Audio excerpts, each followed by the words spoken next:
हाँ, बकवास पर आपको खुशामदीद। सुकून ड्रामे की अगली किस्त में आप देखेंगे कि हमदान ऐना की तरफ खिंचता चला जा रहा है।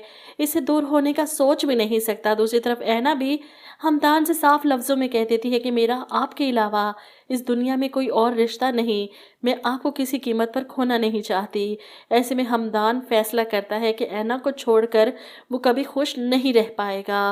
वो ऑफिस जाता है, वहीं घर पर ऐना अकेली थी। जब अचानक दरवाजे पर दस्तक होती है, वो थोड़ी कंफ्यूज हो जाती है कि इस वक्त कौन आ गया। हमदान जो ऑफिस टाइमिंग में रमज़ान चचा को घर छोड़कर जाते हैं ऐना का ख्याल रखने के लिए, वो ऐना को आकर बताते हैं कि आप अभी कमरे से मत निकलिएगा, वो गुड़िया बीबी आई हैं, आपको यहाँ देखकर परेशान ना हो जाएं। शान से अंदर आती है रमज़ानी चचा, क्या बात है, इतनी देर से दरवाज़ा खोला आपने, कब से बेल दे रही हूँ। वो अपनी और हमदान की मंगनी की फंक्शन की एक तस्वीर बड़ी करवाकर फ्रेम करवाकर लेकर आई थी दीवार पर लगवाने के लिए, और अपने सामने ही इसे लगाकर यहाँ से चली जाती है। इसके जाने के बाद ऐना कमरे से निकलती है, इस तस्वीर को देखकर उदास हो जाती है। वो हमदान को लेकर कैसे ख्वाब सोच रही है, हमदान तो इसके हैं ही नहीं। रमज़ानी चचा भी काम से फारिग होकर घर चले जाते हैं। ऐसे में एक बार फिर से दरवाजे पर दस्तक होती है तो ऐना घबरा जाती है। डरते हुए थोड़ा सा दरवाज़ा खोलकर देखती है तो सामने हमदान खड़े हैं। क्या बात है, इतना डरते हुए क्यों दरवाज़ा खोला? और अंदर आते ही इसे ऐना के खौफ की वजह पता चल जाती है। सामने दीवार पर लगा इतना बड़ा फ्रेम। वो ऐना से पूछता है, शान से आई थी यहाँ? ऐना जो परेशान बैठी है तो हमदान इसके पास आकर बैठता है, इसे समझाने की कोशिश करता है, मैं तुमसे अपने रिश्ते को कभी नहीं भूलूंगा, मुझे अपने सारे रिश्ते अच्छे से निभाने आते हैं।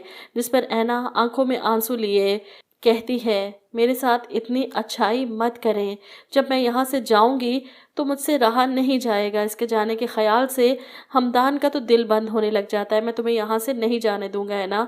वहीं दूसरी तरफ आयमा की माँ को इसकी फिक्र है, फुप्पो को भी इसकी फिक्र है, नहीं फिक्र तो इसके बाप को नहीं, जिसे सुकून की नींद आ रही है बेटी को एक जानवर के हवाले करके। ऐसा जानवर जो हनीमून के बहाने घर से लेकर गया और 4 दिन से एक कमरे में बंद करके टॉर्चर कर रहा है। 3-4 दिन बाद वो कमरे में देखने आता है कि आयमा किस हाल में है, कहीं मर मरा तो नहीं गई। वो बेहाल बिस्तर पर पड़ी थी। उस्मान आगे बढ़ता है अपने कपड़े वगैरह बैग से निकालने के लिए, तो ऐसे में आयमा उठकर इस पर चढ़ दौड़ती है। समझते क्या हो तुम अपने आप को, हाँ? वो इसका गिरेबान पकड़ लेती है तो उस्मान आयमा को जोर से धक्का देता है, मुझे लगता है तुम्हें इज्जत रास नहीं आ रही, तुम मुझे रोती हुई अच्छी लगती हो, इतनी आसानी से तो तुम्हें मरने नहीं दूंगा मैं। वो इसे मार पीट कर बेड पर बैठा इसकी हालत पर हंस रहा है, जिस पर आयमा चिल्लाती है, मुझे इस तरह जहनी टॉर्चर करके क्या तुम सुकून से रह पाओगे? कभी सुकून से नहीं रहोगे तुम। अब यहाँ पर आयमा लगता है कोई चीज़ इसके सर पर मारेगी, खुद को बचाने के लिए और यहाँ से भागने के लिए। और जब उस्मान को होश आएगी तो वो स्टेशन की तरफ भागता है। हर ट्रेन छान मारी, लेकिन आयमा तो पहले ही निकल चुकी थी। उस्मान वहीं स्टेशन पर बैठा परेशान कि आयमा अगर मामू के घर पहुंच गई इस हाल में और सब बता दिया तो वो कैसे इस सूरत हाल को संभाल पाएगा। वहीं आयमा आखिरकार रात के किसी पहर अपने बाप के दरवाजे तक पहुंच जाती है।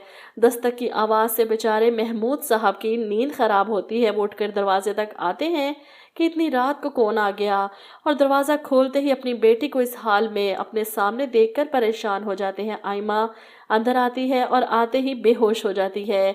ऐसे में इसकी माँ और फुप्पो दोनों आवाज़ सुनकर बाहर आ जाती हैं, जबकि महमूद साहब हैरान हैं अपनी बेटी की हालत देखकर। यहाँ पर भी इन्हें तरस नहीं आएगा अपनी बेटी पर, ना ही इसकी बातों पर यकीन करेंगे, बल्कि उस्मान जो आकर कहानी सुनाएगा इस पर इन्हें आंखें बंद करके यकीन हो जाएगा और अपनी बेटी ही गलत लगेगी, मुजरिम लगेगी। वैसे मैंने अपनी ज़िंदगी में आज तक इस किस्म का बेहिस बाप नहीं देखा जो अपनी बेटी की इतनी बुरी हालत देखने के बाद भी नहीं यकीन करेगा, ना ही पिघलेगा।